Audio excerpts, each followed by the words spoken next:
మొత్తం మీద బీఆర్ఎస్ పార్టీకి ఈ సిట్టింగ్ సీట్ ను తిరిగి దక్కించుకోవడం చాలా కీలకమైనటువంటి పరిస్థితి. సో అక్కడ బీఆర్ఎస్ పార్టీ దగ్గర మా ప్రతినిధి నరేష్ ఉన్నారు. సో నరేష్ తో మాట్లాడదాం. సో నరేష్ ఏంటి, సో బీఆర్ఎస్ పార్టీకి సంబంధించినటువంటి ఎమ్మెల్యేలు, ఎమ్మెల్సీలు, ఆ పార్టీకి సంబంధించినటువంటి రాజ్యసభ సభ్యులు, ఓడిపోయినటువంటి వాళ్ళు చాలా మంది, అంటే దాదాపుగా ఒక 100 మంది నేతలు కేవలం ఈ యొక్క 7 డివిజన్లోనే నెల రోజుల పైగా మకాం వేసి ప్రచారం చేశారు. సో బీఆర్ఎస్ పార్టీకి ఉన్నటువంటి అంచనాలు ఏంటి గెలుపోవటంల మీద?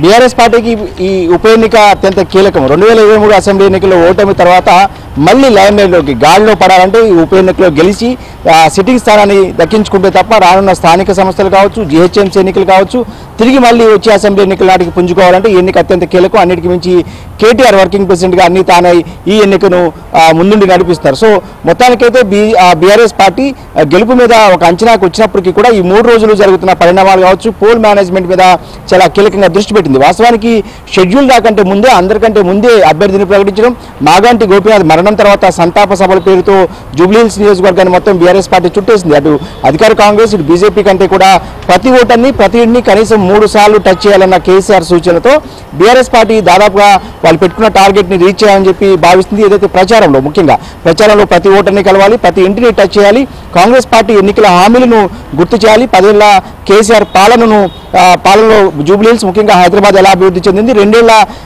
ఏదైతే కాంగ్రెస్ పాలనను అంచనాలు ఏదైతే ప్రజల ముందు ఉంచుతూ పెద్ద ఎత్తున ప్రచారం నిర్వహించింది.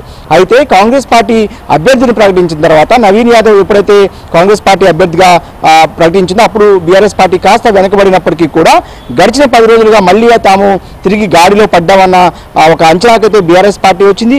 ఎట్టి పరిస్థితుల్లోనూ ఈ ఎన్నికలో గెలిచి సత్తా చాటాలి, కాంగ్రెస్ పార్టీకి సవాల్ విసిరాలనేది బీఆర్ఎస్ పార్టీ ఆలోచనగా ఉంది. ఇక అటు హైదరాబాద్ బాధితులతో కావచ్చు, మూసీ బాధితులతో కావచ్చు, హరీష్ రావు, కేటీఆర్ లాంటి కీలకమైన నాయకులు చాలా రోజులుగా సిటీలో తిరుగుతారు. అటు ఆర్టీసీ బస్సులో ప్రయాణం చేశారు, ప్రయాణికులతో కలిసి హైదరాబాదులతో కలిసి దీపావళి సంబరాలు జరుపుకున్నారు. మూసీ బాధితులతో కలిసి హరీష్ రావు దీపావళి సంబరాలు జరుపుకోవడం, ఏదైతే ఎన్నికల హామీలను గుర్తు చేయడం, 10 ఏళ్ల కేసీఆర్ పాలనను ప్రజల ముందు ఉంచడం, ఇలాంటివన్నీ కూడా చాలా పెద్ద ఎత్తున చేశారు. సో ఎంత చేసినప్పటికీ కూడా జూబ్లీహిల్స్ అంటే ఇంకొక ఆశ కూడా బీఆర్ఎస్ పార్టీ పెట్టుకుంది. గడిచిన అసెంబ్లీ ఎన్నికల్లో కాంగ్రెస్ పార్టీ గ్రామీణ తెలంగాణ మొత్తం కాంగ్రెస్ పార్టీ వైపు నిలిస్తే గ్రేటర్లో మాత్రం ఖచ్చితంగా బీఆర్ఎస్కే జైకొట్టారు. మొత్తంగా కూడా బీఆర్ఎస్ పార్టీ స్వీప్ చేసింది. సో దాన్ని కూడా గుర్తు చేస్తూ కేటీఆర్ కూడా తన ప్రసంగాలు అదే చెప్తూ వస్తున్నారు. ఖచ్చితంగా గ్రేటర్లో బీఆర్ఎస్ పార్టీ సత్తా చాటుతాము, సిట్టింగ్ స్థానాన్ని తిరిగి దక్కించుకుంటాము, కాంగ్రెస్ పార్టీకి చెంపదెబ్బ లాంటి తీర్పు ప్రజలు ఇవ్వబోతున్నట్టు కూడా చెప్పిన పరిస్థితి. ఏదైనప్పటికీ కూడా రేపు ఉదయం మళ్ళీ కేటీఆర్, హరీష్ రావు ఇటు ప్రచారం ముగిసినప్పటికీ కూడా పోలింగ్ బూత్ ఏజెంట్లు ఎవరైతే ఉంటారో 400లకు పైగా పోలింగ్ బూత్లు ఉన్నాయి, వాళ్ళందరితో కూడా కీలక సమావేశాన్ని ఏర్పాటు చేస్తున్నారు. ఇక పోలింగ్ రోజు అనుసరించాల్సిన వ్యూహం మీద కూడా వాళ్ళకి దిశానిర్దేశం చేయబోతున్నారు.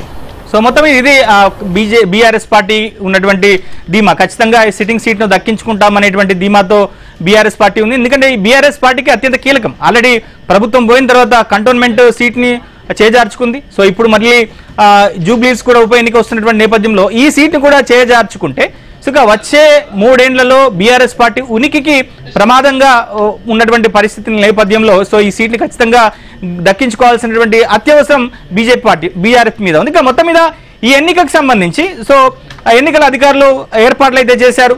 సో 4,01,000 మంది ఓటర్లు ఉన్నటువంటి అత్యంత పెద్ద నియోజకవర్గం కావడంతో సో ఇక్కడ చాలా కీలకంగా ఇటు ముఖ్యంగా 3 పార్టీలు ఉన్నటువంటి నేపథ్యంలో సో ఏర్పాట్లు అయితే కట్టుదిట్టంగా చేశారు. కాసేపట్లో ఎన్నికల అధికారులు కూడా మీడియాను అడ్రస్